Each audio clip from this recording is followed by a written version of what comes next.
Bonsoir à toutes et à tous. Nous avons la joie aujourd'hui d'être reçus par Franck Dersin. Franck Dersin qui est vice-président au Conseil régional des Hauts-de-France, en charge notamment des transports, qui a aussi une casquette culturelle à la communauté de Dunkerque, voilà. Ancien député, personnalité du littoral. Et nous allons échanger aujourd'hui sur, évidemment, ta thématique, les transports. On va parler un peu sécurité aussi. Et puis, on parlera de Dunkerque, du littoral, de nos ports et évidemment du canal. Nous avons une invitée qui a accepté de participer pour échanger, puisqu'on est dans des conversations, on est ici dans une cuisine, puisque notre principe est de faire des choses d'une manière très simple et très naturelle. Et on n'est pas dans une émission de télé, on n'a pas les moyens, on est vraiment dans un système très artisanal, parce qu'on aime bien les artisans à la région et qu'on aime soutenir les artisans. Franck, est-ce que tu peux dire quelques mots déjà pour ceux, il y a tous ceux qui te connaissent, notamment dans ta région, mais par exemple, à l'autre bout des départements, je sais que tu t'occupes de problématiques aussi, même des franciliens d'une certaine manière en matière de transport, mais est-ce que tu peux te présenter en quelques mots pour rappeler un peu qui tu es, puis comment ça fonctionne? Parce que c'est vrai qu'il y a une petite opacité parfois pour des gens qui ne vivent pas dans la politique et dans l'univers administratif de savoir un peu ce que fait la région. Et puis après, on parlera un peu la vie citoyenne, la vie des consommateurs, la vie des utilisateurs. Bon, comme ça, tu diras aussi quelques mots sur voilà, qui tu es, puis comment tu utilises les transports en Ile-de-France, et puis ce que tu souhaites et ce que tu attends un peu de nous, candidats sur la liste de Xavier Bertrand, se battre pour vous. Franck, c'est à toi. Eh bien, merci Jean-Paul pour cette présentation. Alors, donc, Franck Dersin, donc j'ai 59 ans, donc je suis 7e sur la liste du département du Nord pour ces régionales du mois de juin, des 20 et 27 juin. Alors, je suis vice-président chargé des transports et des infrastructures de transport. C'est important parce que les infrastructures, avec le canal Seine-Nord, on en parlera tout à l'heure, c'est quelque chose d'essentiel. Alors, c'est le plus gros budget de la région. Hein, c'est le budget de la région. C'est combien en gros comme ça? C'est 1,1 milliard tous les ans. C'est 33% du budget de la région des Hauts-de-France. Donc, c'est pas rien. Mais évidemment, il y a beaucoup de fonctionnement, puisqu'on a une convention avec la SNCF qui se monte à 500 millions d'euros. Voilà, c'est chaque année pour transporter les 200 000 voyageurs quotidiens qui sont sur les trains en Hauts-de-France. Voilà. Donc, on est d'accord, ce sont les TER. Les TER. Essentiellement. Donc, par exemple, dans les Eurostar, tout ça, c'est pas nous. Hein. Les TGV, c'est pas nous. On est bien d'accord. Mais on fait des TER-GV. Voilà. Okay. Et on a des TET aussi. Hein, voilà, les anciens intercités. Voilà. Donc voilà, 500 millions pour le train, d'accord, et 350 millions aussi pour les cars, parce que voilà, on transporte tous les jours 220 000 enfants, tous les jours, qui sont en primaire, qui sont en collège, qui sont en lycée. Transport gratuit aujourd'hui. Donc, pour ceux qui nous écoutent, quand on parle, ce n'est pas les bus municipaux. Ah non, on est d'accord. Non, hein. non, tout à fait. Quand quelqu'un prend un bus, où que ce soit dans les Hauts-de-France, en ville, c'est pas la région. C'est pas la région. Okay. Voilà. Hein, c'est la MEL qui s'en occupe, c'est Douai, Valenciennes qui s'occupent de leur propre transport interurbain. D'accord. Et nous, on est en dehors des zones urbaines. Alors, nos bus peuvent rentrer évidemment dans la zone urbaine, mais on va dans les campagnes et on transporte donc 220 000 enfants au quotidien. Pour 350 millions d'euros, nos bus font chaque jour 212 000 kilomètres. Voilà. Donc c'est un tiers du budget en gros les bus. Donc voilà, oui c'est ça. Et le total, ça fait 33% du budget de la région. Donc ça n'est pas rien. Et tout ça, c'est du fonctionnement, évidemment. Je me tourne. Vous saviez tout ça? C'est quelque chose. Bon, c'est pas une découverte. Non. Est-ce que les gens que vous connaissez autour de vous, est-ce qu'ils savent tout ça? Est-ce que c'est clair ou est-ce que ça reste un peu confus dans l'esprit des gens? Dans l'esprit des gens, c'est encore un peu confus. Ils ne savent pas forcément tout ce que la région fait, mais on essaye de bien communiquer là-dessus. Et moi-même, de mon côté, j'en parle avec mes amis, en expliquant que la région s'occupe des transports scolaires des enfants. C'est une compétence qu'on a eue il n'y a pas longtemps. Et au niveau des trains, des TER, j'ai beaucoup de collègues qui prennent des trains tous les jours. Ceux qui travaillent parfois en région Arras ou ailleurs, ils viennent travailler sur l'île.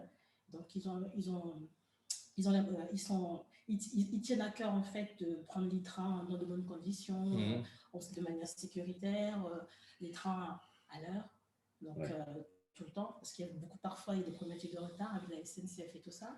Donc du coup, les gens vont marquer. Ça, on le voit, sur les réseaux sociaux, ça râle beaucoup. On en parlera aussi effectivement du timing. Ça impacte la vie, le quotidien des personnes, ceux qui vont travailler, même parfois. Si on a un rendez-vous pour du boulot, on arrive en retard, forcément, c'est un problème. C'est un problème. Ok. Donc, Franck, là, il y a eu des gros investissements donc, qu'on ne voit pas forcément d'ailleurs. Il y a ce qui a été fait, mais il y a surtout ce qui va arriver. Là aussi, comment, parce qu'il y a beaucoup de fake news qui tournent à droite à gauche entre la région veut privatiser, entre les trains, la SNCF, on ferme des lignes. Donc, comment on peut clarifier un peu tout ça? Alors, beaucoup de sujets là. D'abord, le temps du transport, c'est un temps long. C'est-à-dire quand on commande du matériel, il faut au moins 4 ans avant d'avoir ce matériel. Donc, on est arrivé il y a 5 ans et demi au pouvoir avec Xavier Bertrand. Il faut bien une année pour, prendre conscience de toutes les problématiques. Donc, il a fallu voir ce qui manquait, ce qui n'allait pas. Et très vite, on a été confronté à plein de problèmes parce que beaucoup de choses n'ont pas été faites auparavant. Pas seulement par nos prédécesseurs à la région, mais également par l'État, parce que c'était une compétence de l'État auparavant. Et donc, le matériel était très ancien. Et on vient de commander, là, il y a déjà maintenant 2 ans, pour 565 millions d'euros de matériel, 33 trains, ça fait 565 millions d'euros. Et on est en train aussi de rénover les trains. Vous savez qu'un train, ça dure 40 ans.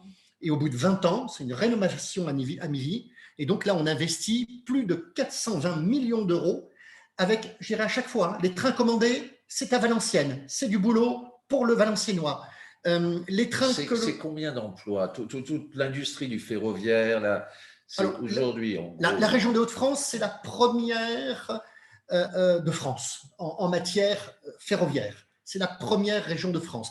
40% des emplois en France du ferroviaire sont dans les Hauts-de-France. Alors, beaucoup à Crespin, à Valenciennes, dans ce secteur-là, avec Bombardier et Alstom, mais également dans les centres d'entretien de la SNCF. Le boulot qu'on va donner pour rénover donc les 405 rames, ça va être au centre technique de LM. C'est du boulot pour 6 ou 7 ans pour le centre technique d'LM SNCF. Et de l'autre côté, pour les salariés de Alstom et de Bombardier. Donc, vous voyez, ça concerne beaucoup de gens. Puis, autour de ça, il y a plein de PME, PMI qui travaillent autour du train.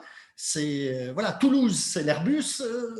Eh bien, les Hauts-de-France, c'est le train. On est la première région là-dessus et on continue à faire en sorte qu'on puisse rester, je dirais, leader dans ce domaine. Alors, le temps est long, tout comme, par exemple, les lignes. Les lignes n'ont pas été entretenues pendant près de 40 ans. Et ça c'est pas la région, les lignes? Non, ça appartient à l'État. C'est l'État qui n'a pas enregistré. Quelle confusion quand même pour oui, les surtout habitants. Si vous voulez, il faut savoir qu'on paye 500 millions d'euros par an, mais les trains ne sont pas à nous. Ils vont bientôt l'être, mais on n'est pas propriétaire pour l'instant. On achète les trains, mais on n'en est pas propriétaire. C'est toujours la SNCF. Et on ne fait pas l'entretien. Et si, on doit le payer. On le paye, mais c'est pas géré par des services de la région. Les trains ne sont pas à nous. Le personnel n'est pas à nous, il est à la SNCF, et le rail n'est pas à nous.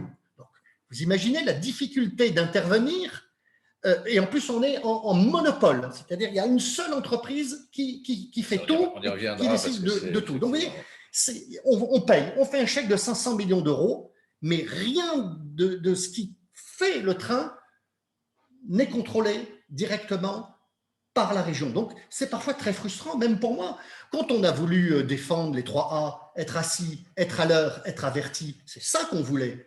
Bon, on peut faire le point au bout de 6 ans de mandat, on n'a pas réussi. Faut oser le dire, on n'a pas réussi parce que le service qu'on a demandé à la SNCF et qu'on payait à la SNCF n'a pas été au rendez-vous. Pour multiples raisons. D'ailleurs, je n'attaque pas quand je dis ça le personnel de la SNCF. Je dirais, on a dans les trains avec les conducteurs et avec les chefs de bord plutôt du personnel de très, très grande qualité. La SNCF, c'est une grande dame, une grande machine. C'est un peu comme l'armée américaine. Quand ça bouge, il faut beaucoup, beaucoup de choses qui bougent. Et donc, c'est lourd et c'est très difficile à manager. Donc, c'est de ça dont on subit les conséquences. Mais toutes les autres régions de France subissent les mêmes conséquences. Qu'est-ce qu'on peut dire à l'utilisateur aujourd'hui des trains qui arrive le matin à la gare avec un train qui est en retard? Est-ce que l'argent que la région met sur la table, compte tenu des multiples contraintes que tu évoques, qu'est-ce que ça va changer? Alors, on va se lancer dans l'ouverture à la concurrence. Ça n'est pas une privatisation, hein. Je précise bien, on ne privatise pas. Le rail reste public, c'est pas l'Angleterre, hein. On ne fait pas du tout ça. Le rail reste à l'État. Et le service reste contrôlé par la région et payé par la région. Donc, c'est comme une délégation de service public. Si on veut le récupérer, on le récupère. Là, on lance une ouverture à la concurrence sur 20% simplement des trains kilomètres parcourus. Donc, il va rester 80% à la SNCF. Et notre objectif là, justement, c'est un peu de titiller, de mobiliser la SNCF. Et ça se fait quoi? C'est à l'énergie? C'est toi, bon, on connaît ton énergie, c'est celle de Xavier, c'est comment on fait pression sur une machine? Moi, je me souviens de l'expression de Claude Allègre sur le mammouth de l'éducation nationale. Qu'est-ce qu'on fait avec le mammouth de la SNCF, par exemple? Comment, toi, vice-président, bon, vous faites un chèque, vous faites un chèque, c'est de l'argent public pour améliorer le service. Derrière, comment on fait plier la SNCF pour que les trains arrivent à l'heure et que les utilisateurs… il y a des trucs qu'il faut changer? C'est effectivement très compliqué. Alors, au bout de 5 ans, dans mes relations avec la SNCF, les choses sont améliorées. On voit d'ailleurs très récemment qu'ils font des efforts importants en matière de communication, même si ce n'est pas encore cela. Alors après, on a une problématique de réseau. Quand le réseau n'est pas bon, parce qu'il n'a pas été entretenu pendant 40 ans. Ça a été la politique, tout TGV, des gouvernements, de droite comme de gauche auparavant. Et la SNCF, qu'est-ce qu'elle a fait? SNCF Réseau, celui qui contrôle le rail. Eh bien, à partir de 2016, ils nous ont écrit 3-4 mois à l'avance en disant « Attention, cette ligne-là, elle n'est pas assez entretenue, elle n'est plus en sécurité, on va l'arrêter. » On a dit « Comment ça, vous allez arrêter cette ligne ?» Mais on n'est pas d'accord. Ah ben écoutez, si vous voulez continuer, ce sera sous votre responsabilité. Si y a un accident, ce sera votre responsabilité. Donc la SNCF a suspendu le service. Et donc nous, immédiatement, avec Xavier Bertrand, on a réagi. D'ailleurs, Xavier Bertrand a dit, tant que je serai là, il n'y aura aucune fermeture de ligne. Donc des lignes ont été suspendues et on a fait des études, parce qu'il faut savoir où on va, combien ça coûte. Et on a déjà, là, aujourd'hui, au bout de 4 ans, parce que le temps est long, hein, effectivement, on a déjà réouvert 2 lignes qui avaient été suspendues. C'est Beauvais à Bancourt-le-Tréport, l'été dernier, et c'est depuis le mois d'avril, l'Étoile de Saint-Paul, avec la partie Étaples, Saint-Paul et Saint-Paul-Béthune, et il reste la 3e branche de cette étoile, donc Béthune-Arras, qui sera réouvert dans quelques mois. Mais voilà, alors on a investi plus de 150 millions d'euros à la place de l'État. Ce n'est pas notre compétence d'investir sur le rail. On l'a fait parce que Xavier Bertrand a dit pas de fermeture de gare, pas de fermeture de guichet, pas de fermeture de ligne. Alors on dit, si, regardez, il y a des lignes qui sont fermées. Non, elles sont suspendues par la SNCF. Sauf qu'il nous faut du temps. Il y en a pour 600 millions d'euros pour sauver les 9 lignes qui ont été suspendues ou qui vont être suspendues. Voilà. Et donc, ça prend du temps et on va toutes les sauver parce que le train, c'est le mode de transport aujourd'hui public, c'est un service public. Je dis, c'est un service public, on croit dans le service public. Sachez que quand vous achetez un ticket de TER aujourd'hui, vous ne payez que 27% du coût réel. Hein. Les 73 autres pourcents, c'est subventionné par la région. Et avec l'ouverture de la concurrence, ça restera comme ça. Les prix ne bougeront pas. Le train ne sera pas plus cher, la sécurité sera la même. La carte de TER à moins 50%, c'est vraiment… C'est une décision de la région, ça. Ça, c'est une décision de la région. C'est la région qui contrôle les prix. Donc, on a fait un système, je dirais, de prix et de cartes d'abonnement qui est l'une des plus favorables de France, hein, à 50%, avec 3 personnes de votre famille. Et on est même allé, je dirais, à la rencontre des problématiques du moment avec le télétravail, puisqu'on vient de mettre en place depuis le 1er mai un abonnement télétravail, puisqu'on s'est aperçu que beaucoup de gens ne reprenaient pas le train parce qu'ils disaient « Ah bah quand même, il y a au moins une journée par semaine, je suis en télétravail, donc je paye le train pour rien ». Eh bien, on a un abonnement spécial télétravail qui prend en compte le fait que maintenant, il y a un jour de la semaine où vous ne venez pas, vous ne prenez pas le transport en commun. Donc, c'est réduit encore les prix. Donc voilà, c'est un service public et on fera toujours tout pour que le train reste accessible parce que c'est un moyen de transport écologique. Et pour l'environnement, c'est essentiel. Alors, j'allais venir un peu sur le terrain de l'environnement. Notamment, alors, les métropoles, on le voit bien quand on est à Lille, quand on est à Amiens, notamment dans nos grandes métropoles ici des Hauts-de-France, mais aussi dans des villes d'ailleurs de taille plus moyenne, je pense à Beauvais, je pense à Saint-Quentin. On voit bien, il y a des bouchons, il y a des embouteillages, c'est extrêmement complexe d'arriver à l'heure au boulot si on prend sa voiture. Donc, il y a des gens qui sont contraints, il y a énormément de gens dans l'Île-de-France qui sont obligés d'utiliser leur voiture pour aller travailler. Il y a des projets, donc, qui ne sont pas toujours, quand on n'est pas dedans, on parle. Alors, il y a le fameux barreau, il y a une liaison, je crois, il y a des projets côté bassin minier, il y a la liaison entre Roissy, c'est ça? Alors, il y a dans les infrastructures importantes, en matière ferroviaire, il y a donc un investissement qui est en cours, qui sera terminé pour 2025, qui est le barreau Creil-Roissy, qui permet donc à toute la partie picarde et de l'Oise de pouvoir accéder, je dirais, à tout l'univers de l'aéroport de Roissy qui génère 90 000 emplois. Et beaucoup de gens aujourd'hui, si vous voulez, qui travaillent sur la plateforme de Roissy vivent dans la région des Hauts-de-France. Vous comprenez, c'est difficile, c'est cher de vivre à Paris. Beaucoup même ne veulent pas être en banlieue pour X raisons. Donc ils se disent, tiens, pour beaucoup moins d'argent et pour une qualité de vie supérieure, on va aller vivre en Hauts-de-France pour aller travailler à Paris ou sur la plateforme de Roissy. Malheureusement, l'accès à la gare du Nord est très difficile. Et c'est là où on a les plus gros problèmes aujourd'hui. Je veux dire, à partir d'Amiens. C'est saturé. Oui, parce que la gare du Nord est saturée aujourd'hui, qu'en plus, il y a 2 quais qui sont arrêtés, suspendus pour des raisons de travaux et aussi de Jeux Olympiques. Et c'est des quais réservés à la région des Hauts-de-France. Et les trains des Hauts-de-France ne sont jamais prioritaires. Ils passent après les Transiliens parisiens, après l'Eurostar, par exemple, après le Thalys. Donc ça n'est pas supportable. Mais donc concrètement, si quelqu'un qui habite dans la région de Creil, de Beauvais, et qui travaille aujourd'hui autour de la zone de Charles de Gaulle, quand est-ce que c'est quoi? C'est des projets à 5 ans? C'est des projets à 10 ans? Non, en 2025. À partir de 2025, il va avoir un train qui va l'amener quasiment directement, sans changer de train, donc direct, avec quelques arrêts évidemment, qui va l'amener directement à Roissy et aux alentours de Roissy pour pouvoir aller travailler dans toutes les entreprises autour de la plateforme internationale de Roissy. Et donc, c'est un gain de temps considérable. Les gens ne vont plus être obligés de passer par la gare du Nord, puis ensuite aller reprendre le Transilien. Ils vont vraiment gagner un temps considérable et donc ils vont pouvoir se lever plus tard, rentrer chez eux plus tôt. C'est un investissement de la région de plus de 100 millions d'euros. Et pour Amiens, alors, moi qui suis candidat sur la liste dans la Somme, qu'est-ce que les utilisateurs du train dans la Somme,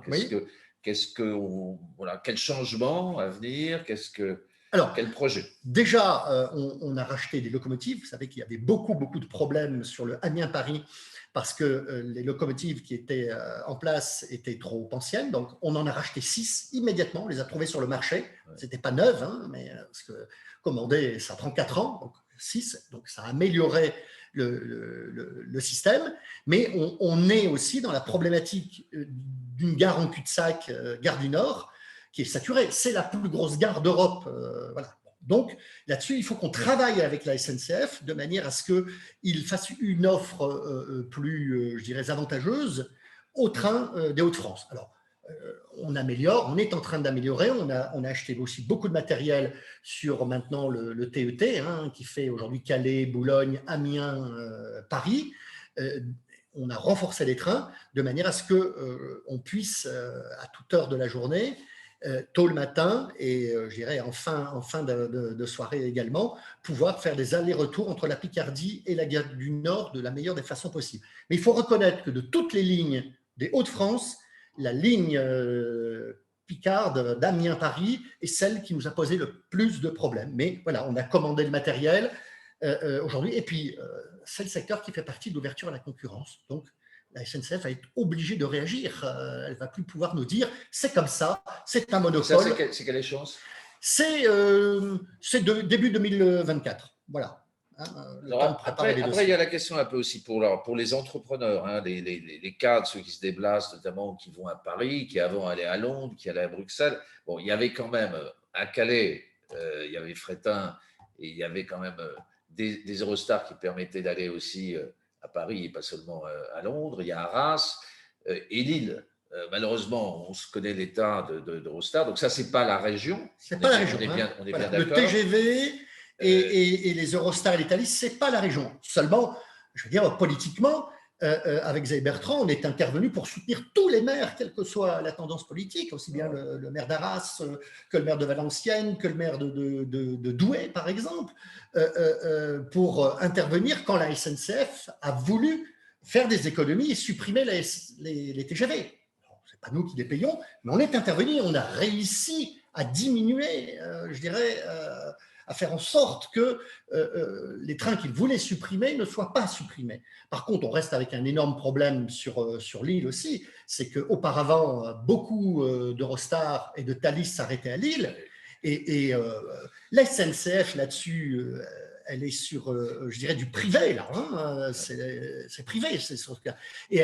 Mais elle est actionnaire, et elle est actionnaire majoritaire là-dedans, et elle cherche à gagner de l'argent. Donc, elle n'est plus dans la défense d'un service public.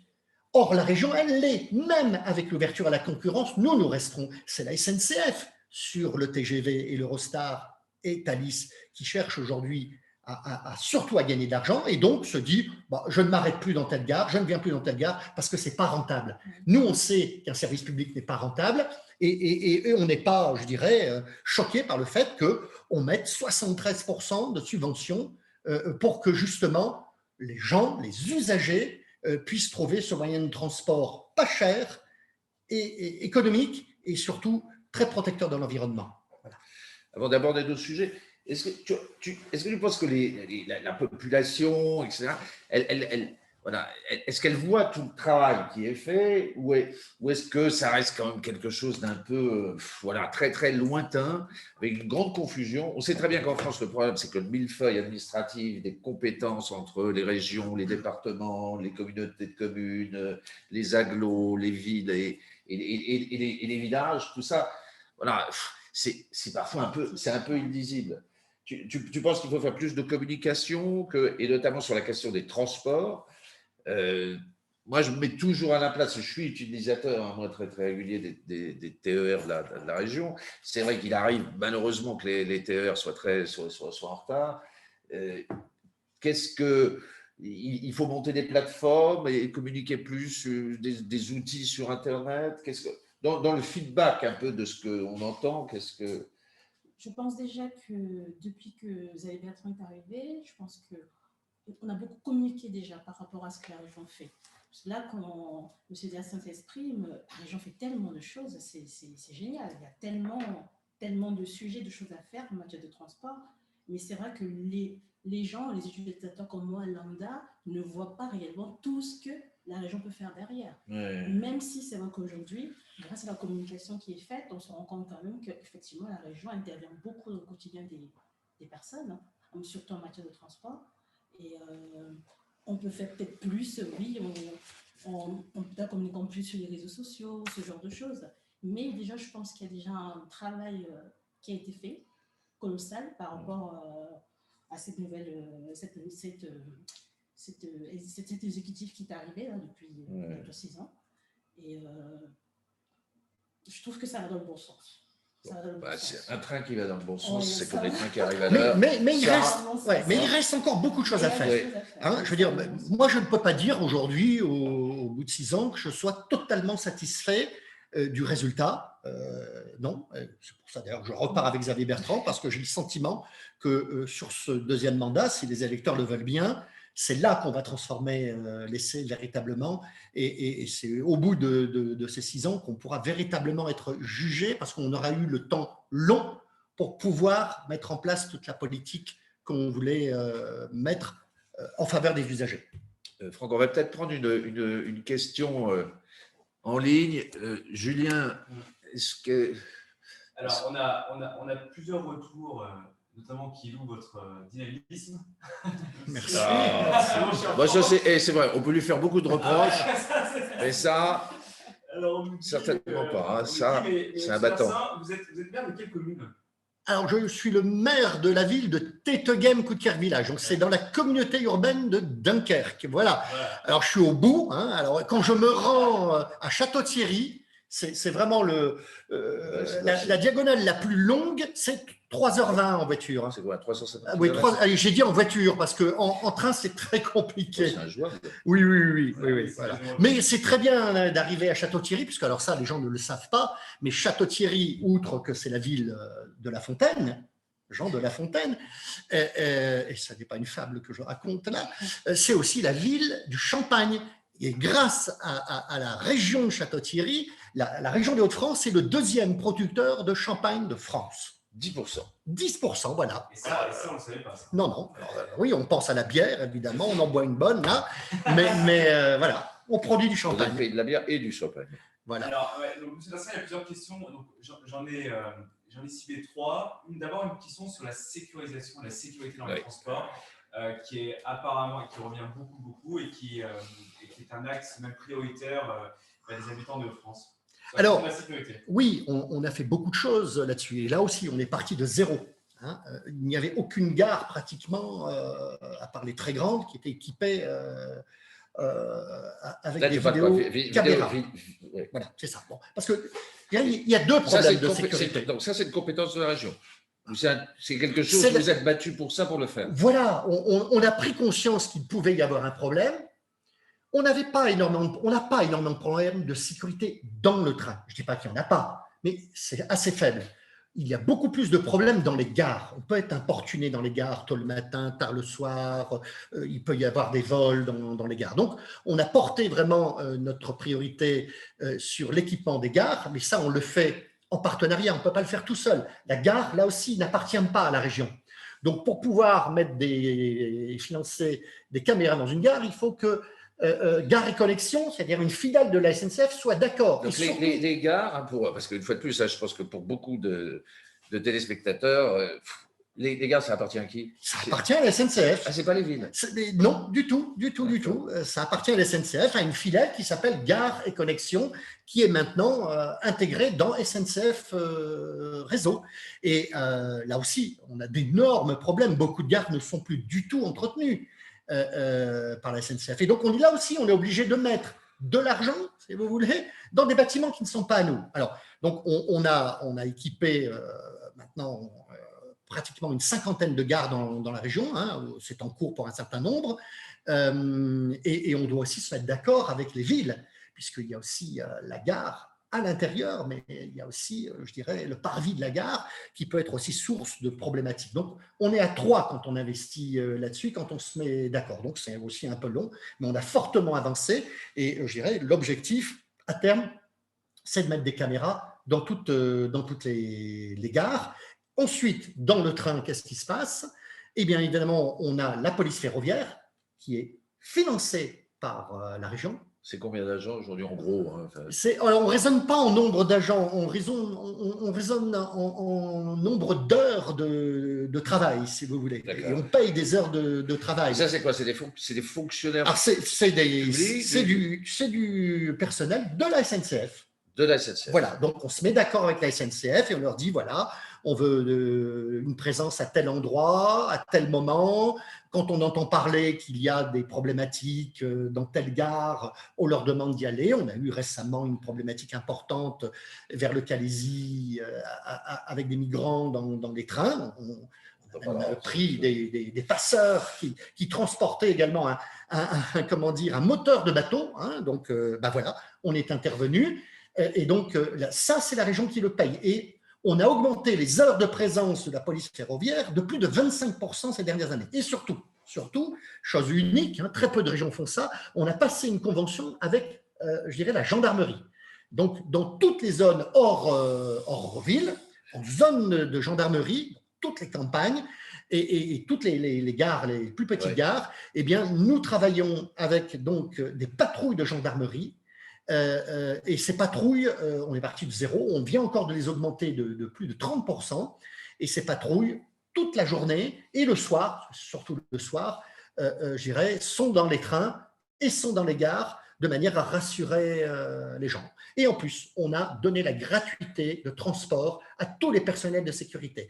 Tous les policiers, les pompiers, les gardiens de prison, les gendarmes qui vont à leur boulot le matin ou qui en reviennent ont le train gratuit. Et si jamais ils s'aperçoivent, puisqu'ils vont dans le moment de travail, hein, ils vont au boulot, et bien ils peuvent intervenir en leur qualité s'ils aperçoivent, je dirais, un problème. Donc, globalement, si vous voulez, les trains sont très sécurisés. Il peut toujours y avoir des problèmes dans les gares, mais dès qu'on le sait, eh bien, on agit en fonction des problématiques qui nous reviennent et des plaintes qui sont déposées. Donc, pour finir un peu sur la sécurité, c'est vrai que dans le programme là, du prochain mandat, hein, pour l'équipe de Xavier Bertrand se battre pour vous, il y a donc la vidéoprotection, pas seulement dans les gares, hein, pour aider aussi des municipalités. Oui. On va même aller plus loin, puisque Xavier Bertrand a proposé d'aider toutes les petites villes à s'équiper en police municipale, en équipement. Voilà, c'est unique ça, si vous voulez, parce que moi j'ai une ville de 8000 habitants, j'ai 2 policiers municipaux, mais ça me coûte cher. Et effectivement, c'est pas simplement le salaire d'un policier municipal, c'est une voiture, c'est un vélo, c'est un gilet pare-balles, c'est parfois des armes. Moi, les miens ne sont pas armés. L'équipement de nos forces de l'ordre, malheureusement en France, est aujourd'hui un problème majeur. Voilà, et tout ça est pris en charge par les villes. Et les petites villes n'ont pas les moyens de faire ça. Xavier Bertrand, donc, a proposé, il a dit que s'il était réélu avec son équipe, eh bien, il aiderait les communes à équiper les forces de police municipale. C'est quelque chose d'essentiel parce que cette police municipale, elle est aussi dans les gares, elle est devant les parvis des gares le soir ou le matin. Donc c'est essentiel et ça vient encore renforcer notre volonté d'assurer la sécurité des usagers dans les transports. Donc, tout à l'heure, il y avait une question qui portait sur TT sur ta ville. Oui. Bon. Il y a nos ports aussi. Oui. Après, on parlera un peu du canal. Donc, le port de Dunkerque, port d'État. Hein, une fois de plus, ce n'est pas un port qui appartient à la région. Tout à fait. Contrairement au port de Calais. Donc, et de Boulogne. Et de Boulogne, à l'ensemble. Alors, on a une situation exceptionnelle ici. Et c'est pour ça que le canal Seine-Nord, on en parlera après, est essentiel aussi. On a 3 grands ports qui ont 3 spécificités uniques, je dirais, en France. Voilà. Dunkerque, c'est le 3e port de France industriel, 50 millions de tonnes. D'accord. Calais, c'est le premier port de France, l'un des tout premiers en Europe pour le transport de voyageurs et le commerce avec l'Angleterre. Et Boulogne-sur-Mer, c'est le premier port de pêche à la fois en tonnage et je dirais en prix de vente du poisson, le premier port de France. Donc, on a 3 ports d'excellence aujourd'hui, sur lesquels d'ailleurs il a fallu se battre avec le Brexit. Xavier Bertrand a été omniprésent là-dessus sur le Brexit, et je dirais que pour Dunkerque et Calais, les problématiques sont réglées. Reste un problème de la pêche, mais ça on en reparlera d'autres. Il reste aujourd'hui un problème avec les Anglais. Je sais que Xavier Bertrand et Natacha Bouchard travaillent beaucoup là-dessus. Et alors, le port de Dunkerque, en ce qui me concerne, puisque je suis dunkerquois et membre du conseil de surveillance du port de Dunkerque, c'est un port d'État, évidemment, mais ça n'empêche pas, je dirais, la région d'intervenir. Encore récemment, il y a eu un projet de l'État et du port de Dunkerque de développer le terminal conteneur, et il manquait 4 millions d'euros. Donc, la communauté urbaine de Dunkerque, avec Patrice Vergrit, a mis 2 millions d'euros, et la région a mis 2 millions d'euros, même si ce n'est pas sa compétence, parce que derrière, c'est des dizaines de milliers de conteneurs en plus. Et je dirais 100 000 conteneurs, c'est des centaines d'emplois. C'est des centaines d'emplois. Et je veux dire, on a d'ailleurs sur notre liste du Nord, Frangons, qui est l'autre Franck. Voilà, notre Franck. Il y a 2 Franck à Dunkerque. Et Frangons, c'est le patron des dockers, c'est le responsable syndical des dockers du port de Dunkerque, le responsable des ouvriers dockers, et il est sur la liste avec Xavier Bertrand, et justement, les deux Franck vont travailler aussi pour ce port. Autre investissement qu'on a fait très important, puisque en matière d'environnement, on fait beaucoup de choses, la région de Xavier Bertrand. On a été le premier port en Europe, en France et en Europe, à équiper les quais en prise électrique. Vous savez que les bateaux arrivent et quand ils sont à quai, ils doivent faire tourner les moteurs. Et c'est du diesel qui tourne pendant 12 heures, 15 heures, 17 heures. C'est la défense de l'environnement. Voilà, mais bien sûr. Eh bien, la région a mis plusieurs millions d'euros. Et aujourd'hui, quand on était le premier port d'Europe, avant Hambourg, voilà. Avant Le Havre. Malheureusement, je dirais. Comment ? Je dirais malheureusement. C'est vrai que là, pour le coup, la politique de l'État pour la défense du littoral, elle laisse à désirer. Et là aussi, c'est de plus en plus… Malheureusement, nos amis belges et voisins belges et néerlandais en ont beaucoup, beaucoup profité. Bien sûr. Et donc, voilà, maintenant, les bateaux à Dunkerque, quand ils arrivent, ils coupent leur diesel, ils se branchent et il n'y a plus de pollution du tout. Et ça, c'est vraiment un résultat très concret de l'effort que fait la région en matière environnementale, plus que toutes les autres régions de France. L'environnement, vous êtes sensible à… On en fait assez ou pas, on n'en fait pas assez? Non, parce qu'il y a beaucoup de fake news là-dessus. On est face à nous, il y a une liste qui est menée par Karima Delli, qui est pour une écologie, moi, que je trouve très, très punitive et pas très positive. Mais à la fois, le sentiment sur ces questions, c'est plutôt qu'il faut en faire plus. Je trouve qu'on a fait assez. On fait beaucoup de choses dans les corps. Après, il faut être pragmatique. Il faut aussi vivre avec son temps. Et puis, voilà, on est responsable. On sait que l'environnement, c'est important. L'écologie, c'est important. Donc, on se donne les moyens. Et je pense que les enfants, c'est passé. Puis, on est sur Dunkerque. Je dirais, si Karima Delli, avec ses amis écologistes, comme tu l'as dit, écologie punitive, arrivait au pouvoir, pour toute la région dunkerquoise, c'est une catastrophe parce que c'est la fermeture de la centrale nucléaire de Gravelines. 3000 emplois directs et 2500 emplois indirects. C'est 100 millions d'euros de revenus pour tout le territoire dunkerquois. C'est-à-dire que demain, on pourrait licencier la moitié du personnel à la communauté urbaine. Eh bien, avec Karima Delli, tout ça, c'est terminé, c'est balayé. Et c'est surtout, le port de Dunkerque, c'est un port industriel. L'industrie revient. Et l'industrie, vous l'avez vu avec Solac, ArcelorMittal, pardon, c'est des vieux réflexes dunkerquois, ça. ArcelorMittal, qui est en train d'investir des dizaines de millions d'euros pour faire en sorte que, je dirais, il y ait beaucoup moins de CO2 qui émanent dans le secteur dunkerquois. Donc, on croit dans l'industrie, on croit dans le développement industriel. L'emploi industriel, c'est des milliers d'emplois demain à Dunkerque et dans le reste de la région parce que nous sommes historiquement une région industrielle. Et avec Karima Delli, tout ça, c'est fini. C'est l'écologie punitive, c'est la fermeture de la plupart des usines qui iront s'installer ailleurs, en Belgique, à Anvers, à Rotterdam, à Hambourg, ou, je dirais, en face, en Angleterre, qui est sortie de l'Europe et qui va mettre en place, je dirais, des avantages. On se bat d'ailleurs avec Xavier Bertrand, c'est très, très important, pour avoir une zone franche sur Dunkerque, Calais, Boulogne. C'est très important. Les Anglais vont monter des ports de zone franche. On attend toujours la réponse du président Macron. Mais je veux dire, En Marche, là-dessus, ne nous aide pas. Rien. Monsieur Pietraszewski, à la tête de liste, ne nous aide pas là-dessus. Ils sont en train de parler, peut-être qu'ils feront quelque chose au Havre, pour faire plaisir à l'ancien Premier ministre Édouard Philippe, mais rien sur Dunkerque. Alors que sur Dunkerque, Calais, Boulogne, c'est nous qui avons proposé les premiers, qui avons parlé les premiers au gouvernement de ces zones franches, parce que en face, juste en face, à 40 km dans les ports anglais, il va y avoir plusieurs zones franches. Et donc, si on ne monte pas des zones franches, c'est nous, eh bien, on ne sera pas à égalité de concurrence. Et donc, c'est très important. Et voilà, on demande au président Macron de faire très vite pour mettre en place ces zones franches dans notre région.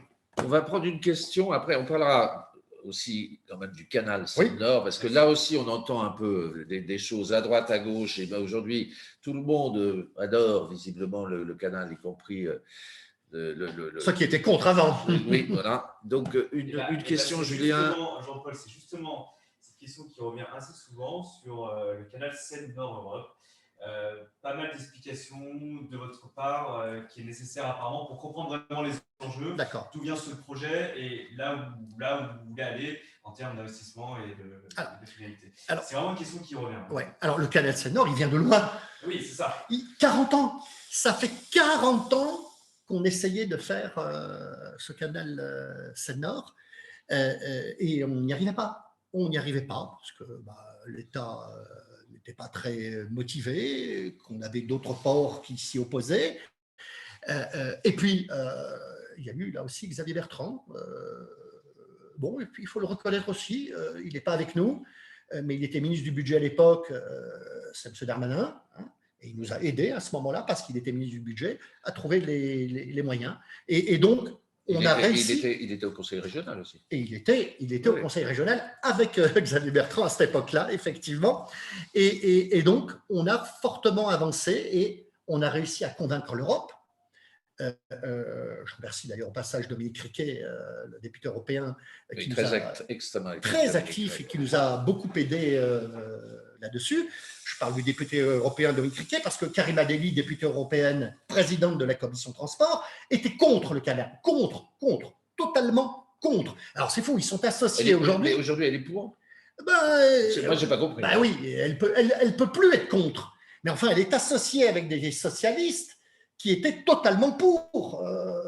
M. Pauvros, qui était élu à la région, a fait un travail remarquable, socialiste, un travail remarquable pour que le canal avance. Et on lui doit aussi cela. Et aujourd'hui, ils sont avec des écologistes qui sont contre. Donc les écologistes, qui sont tête de liste, je le rappelle quand même dans notre région, sont contre. Oui. Et en revanche, il y a un certain nombre d'élus de gauche, notamment des élus socialistes, qui eux sont pour. Ah oui, c'est comme dans le nucléaire. Personne n'est d'accord. Vous savez, demain... ils ne sont pas d'accord entre eux. Ils ne sont pas d'accord entre eux, bien sûr. Demain, la liste Karima Delli, si elle a 20 ou 25 élus, il va y avoir 4 groupes. D'ailleurs, ça va être inaudible, ils sont d'accord sur rien. Voilà. Donc, voilà. Donc sur le canal, aujourd'hui, Mme Delli dit, elle sait très bien qu'elle ne peut plus s'y opposer. Hein. En plus, c'est financé à 40% par l'Europe. Merci l'Europe là-dessus. Sans l'Europe, ça n'aurait pas pu se faire. Et je vais vous dire une chose, sans la grande région, la Réunion, Nord-Pas-de-Calais et Picardie, sans la grande région, jamais le canal n'aurait pu se faire. Sans la grande région, jamais le barreau Creil-Roissy n'aurait pu se faire. C'est parce qu'on était ensemble qu'on a pu avoir ces grandes infrastructures, parce que ces infrastructures qui coûtent cher, et c'est parce qu'on était plus fort face à l'État pour convaincre. Donc, le canal Seine-Nord, c'est parti. Et ça concerne tout le monde, hein, parce que alors, toi, tu es un Dunkerque, on était à Cambrai il y a quelques jours. Bien sûr. Donc, le canal descend assez loin quand même dans les Hauts-de-France. Donc, c'est des emplois. C'est combien d'emplois une fois? Alors, parce qu'il y a le canal, qui est évidemment un trou qu'on fait. Hein. En vérité, on va relier des canaux qui existaient au niveau de la Seine et au niveau, je dirais, Belgique. Il y avait un trou. C'est-à-dire, c'est comme s'il y avait une autoroute qui s'arrêtait à Roissy et qui reprenait à Arras, quoi. Puis au milieu, il n'y a rien. Voilà. Donc, c'est ça qu'on fait. On continue l'autoroute. Ce canal Seine-Nord, ça va éviter des milliers de poids lourds chaque semaine. Hein. C'est des dizaines de milliers de 38 tonnes en moins sur l'autoroute A1. C'est là où je ne comprends pas. Donc, Karima Delli, qui n'aime pas beaucoup quand même la pollution, si j'ai bien compris. Et les camions, elle n'aime pas les camions, elle n'aime pas les transporteurs. Elle n'aime pas les transporteurs. Et donc là, elle ne veut pas du canal. Voilà. Alors, aujourd'hui, face à l'évidence, elle mange son chapeau et donc elle dit « Oh, mais si on arrive au pouvoir, on va revoir les conditions du canal. » On ne peut pas revoir les conditions du canal. Tout est écrit, tout est fait.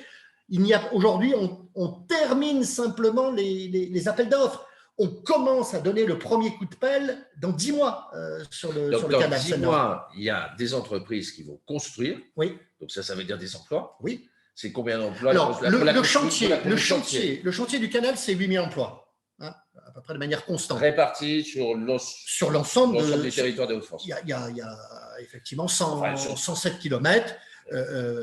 Voilà, je dirais, et ça traverse la Picardie et le Pas-de-Calais. petit bout du Nord, ça vient rattraper le canal Grand Gabarit, le canal du Nord, mais surtout les emplois demain, c'est les 4 ports intérieurs. Il va y avoir 4 ports intérieurs qui vont être tout le long du canal, et celui de Nesle, par exemple, celui de Compiègne également, enfin, il y en a 4 en tout cas. Ceux-là vont générer beaucoup d'emplois. Ça m'intéresse. Oui. Je suis candidat dans la Somme. Par exemple, pour les gens qui vivent à Nesle, donc le canal va arriver, oui. Et donc il y a des ports qui sont donc des ports intérieurs. Voilà, on appelle ça un port intérieur. D'autres appellent ça des plateformes. Voilà. Mais aujourd'hui, le terme, c'est port intérieur. Il y aura 4 ports intérieurs. Et ces ports intérieurs vont attirer des entreprises et générer au minimum, alors ce n'est pas tout de suite, ça va être étalé dans le temps. Et oui, le canal, il sera terminé en 2028. Oui. C'est un très gros, c'est la plus grosse infrastructure en ce moment en France, d'accord, en termes de projet. Donc 2028, c'est fait. Donc les plateformes, on va les commencer maintenant, les ports intérieurs, on les commence maintenant, ils vont se remplir petit à petit. Et je dirais à terme, au bout de 10 ans, c'est minimum 30 000 emplois. 30 000 emplois où les gens vont se mettre bord à canal. Les ports, tu peux me rappeler, donc les ports intérieurs, c'est où? C'est C'est le long du canal. Hein, donc, il y en a... donc, ça concerne pour les populations, parce que c'est… c'est de l'emploi. Oui, c'est géographiquement. Oui. C'est-à-dire… Ça démarre. Donc ça démarre à Compiègne, en vérité. Voilà, et puis ensuite, ça va sur Nesle, sur la région de Cambrai. Et donc, comment dire, alors, elles ne sont pas toutes de même taille. Oui, non, mais c'est pour, voilà. C'est pour arriver à visualiser. Elles sont entre 160 hectares pour le plus grand et je dirais 40 hectares pour le plus petit. Mais on a déjà aujourd'hui des entreprises qui nous disent « Moi, je veux travailler avec la voie d'eau. » Et puis la voie d'eau, demain, j'ai dit c'était moins de camions. Mais c'est surtout aussi demain, on est en train de travailler, là encore, c'est un investissement de la région pour les moteurs. C'est-à-dire qu'on va mettre en place, on va construire des péniches, des pousseurs qui seront au gaz ou qui seront à l'hydrogène, tout comme d'ailleurs on est en train d'investir sur la verdisation, terme un peu barbare, du matériel ferroviaire, là aussi. Alors on mise d'abord, parce qu'à court terme, c'est les batteries et c'est le GNV, mais on misera ensuite, je dirais, sur l'hydrogène. Pourquoi on ne fait pas tout de suite l'hydrogène? Parce que le test qui est fait dans 4 régions correspond à du matériel qui ne nous impacte pas. On n'a pas besoin de ce type de matériel-là. Et il ne suffit pas d'avoir le matériel, de le construire et de mettre 40 millions d'euros comme c'était demandé. Il faut aussi demain faire le plein, donc équiper. Donc il faut 10 ans aujourd'hui, ce n'est pas simplement pour la région des Hauts-de-France, pour toutes les régions. Il va falloir 10 ans pour mettre en place le train à hydrogène. On a pris du retard par rapport à l'Allemagne. Ça, c'est l'État aussi. Mais voilà, on est en train de travailler sur des moteurs qui vont faire moins de pollution, à la fois sur les trains et donc sur le canal Seine-Nord, qui demain va générer pour le port de Dunkerque et pour les ports intérieurs un trafic considérable. On est à 400 000 conteneurs à Dunkerque aujourd'hui. On va monter à 1 million de conteneurs demain. On va peut-être une autre question. Alors, sinon, après, je voudrais qu'on parle un peu aussi quand même, un peu plus du Dunkerquois. Il faut aborder maintenant la question, puisqu'il reste à peine 10 petites minutes. C'est passionnant et ça pourrait durer des heures. Donc, on peut parler du Dunkerquois. Et puis, il y a une toute dernière question sur le slogan « Se battre pour vous ». Et qu'est-ce que ça signifie et comment vous ressentez cette campagne? Donc, le Dunkerquois. Aujourd'hui, qu'est-ce que les gens, là, dans quelques jours, ils vont se retrouver dans les mairies, ils vont voter. Quand on vit dans le Dunkerquois, aujourd'hui, vous, élus de la région du littoral, qu'est-ce que vous annoncez? Qu'est-ce qui va changer pour eux? D'abord, il y a une spécificité à Dunkerquois. Moi, je suis un des hommes proches de Xavier Bertrand, avec une vice-présidence essentielle. Elles le sont toutes, mais importantes, on l'a vu, dans le quotidien des gens. Bien, moi, à Dunkerque, je suis vice-président d'un président de communauté urbaine, Patrice Verguet, qui est plutôt de gauche. on travaille ensemble. On sait parfaitement travailler ensemble. Et ça, je veux le dire aussi, Xavier Bertrand, pendant tout son mandat, il n'a jamais regardé qui était de droite, qui était de gauche. On a aidé toutes les villes qui en avaient besoin, les villes communistes. Et le Rassemblement national. Y compris, je dirais, la ville d'Hénin-Beaumont, où d'ailleurs, tiens, on a équipé la gare de caméras à Hénin-Beaumont. Voilà. Nous, ce qui nous intéresse, ce sont les gens, les habitants. On ne regarde pas les étiquettes. Il y a un problème là, on va le résoudre. On ne fait pas de saupoudrage et on ne fait pas de l'investissement pour aller aider les copains. Eh bien, à Dunkerque, moi, je travaille main dans la main, je dirais, avec le maire de Gravelines, qui est un représentant du PS, avec le maire de Dunkerque, qui n'a plus de carte comme moi. D'ailleurs, moi, je n'ai plus de carte du tout. Je viens de la droite, je suis un libéral social, et on travaille parfaitement. Et je dirais, on est avec Patrice Vergrit à 85% d'accord sur les choses. Donc, Dunkerque, c'est le port, évidemment. Et on fait en sorte que je dirais, ce développement portuaire et les 1500 hectares de terrain disponibles qui peuvent demain aller accueillir des nouvelles industries. On a une usine aujourd'hui de traitement des pommes de terre qui permet aussi un débouché pour les agriculteurs, donc qui va générer aussi là des conteneurs parce qu'on va exporter. C'est très important. On fera d'ailleurs, ce sera l'objet des permanences qu'on va faire sur le lien entre nos agriculteurs, l'agroalimentaire, la nécessité d'investir et la transformation des aliments. Il y a ce qui est fait à Boulogne, par exemple, effectivement, pour le poisson, mais il y a aussi… Et je vais aborder une de mes responsabilités donc, à la communauté urbaine où je suis vice-président chargé de la culture. Bon, eh bien, parlons un peu de culture. Je veux dire, quel président aujourd'hui a plus que doublé président de région, a plus que doublé le budget de la culture dans toutes les régions de France. Il y a Xavier Bertrand. On a doublé le budget de la culture aujourd'hui. Tout le monde le reconnaît. Et là aussi, moi, je tiens aussi à rappeler que tout ce qui a été fait, ça a été fait aussi sans œillère. Mais complètement. Ça n'est pas le cas de toutes les régions. Et on voit aujourd'hui, d'ailleurs, M. Piolle, les embarras qu'il peut avoir à Grenoble à cause de ces décisions qui sont quand même des décisions parfois… Oui. Mais si vous voulez, en matière culturelle, je vais dire, moi, je n'ai pas de langue de bois.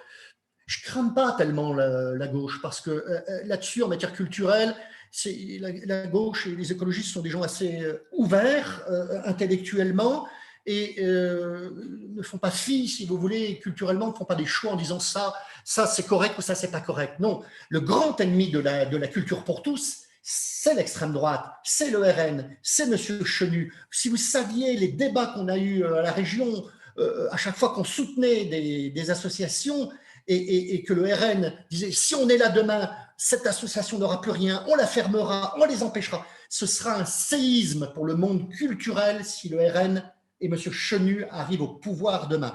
Et moi, je travaille avec toutes les associations culturelles dunkerquoises et croyez-moi, ils le savent très bien aujourd'hui. Et la pandémie a été quelque chose de terrible pour la culture. Et la communauté urbaine de Dunkerque, avec M. Vergrit et Xavier Bertrand derrière, on a tous assumé les subventions, on a continué à verser des subventions, on les a sauvés. Tout comme on a sauvé beaucoup de sociétés de transport de bus, parce que pendant quelques mois, il n'y a plus d'enfants à transporter.